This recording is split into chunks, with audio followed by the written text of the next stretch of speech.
என்னவளே, உன்னால் மரணத்தை தழுவிக்கொண்ட உன்னவனின் ஆவி பேசுகிறது. என் உண்மை காதலை ஒருபோதும் புரிந்து கொள்ளாத உன்னிடம் கடைசியாக நான் கேட்டேன், என் காதலை நிரூபிக்க நான் என்ன செய்ய வேண்டும் என்று. நீயோ சிந்திக்காமல் சொல்லிவிட்டாய், என்னை மரணித்து காட்டுகின்ற. உன் வார்த்தைகளுக்கு கட்டுப்பட்டவனாய் நானும் மரணித்து விட்டேன்.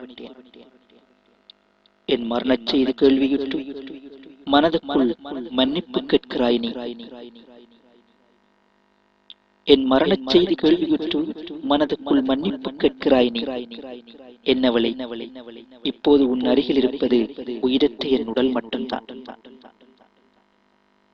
அதற்கு உன்னால் ஒருபோதும் உயிர் கொடுக்க முடியுமா சொல்? இல்லை.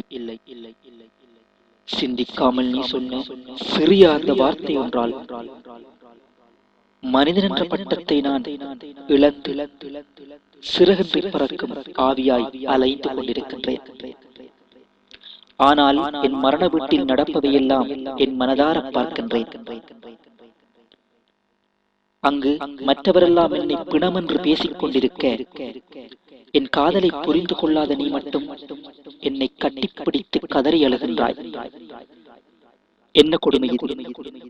உன் கண்கள் குளமாவது கண்டு என் ஆவி துடிக்கிறது. இங்கு புரிந்து விட்டது எனக்கு, என் காதல் மரணத்தில் ஜெயித்து விட்டதென்று. போதும், நிறுத்து உன் அழுகையை. என்னவளே, உயிரோடு நான் இருந்த அந்த நாட்களை விட உயிரற்று உலாவும் இப்போதுதான் அதிகம் சந்தோஷப்படுகின்றேன். ஏன் தெரியுமா? என் மரணத்தில் தானே என் காதலை நீ புரிந்து கொள்ள முடிந்தது. இந்த ஒன்றுக்காவது என் ஆத்மா சாந்தி அடையட்டும். நான் இறந்ததும் உனக்குள் பிறந்து விட்டதே ஒரு உண்மை காதல். என்னவளே, மீண்டும் சந்திப்போம் மறு ஜென்மத்தில் காதலர்களாகவே மட்டும்.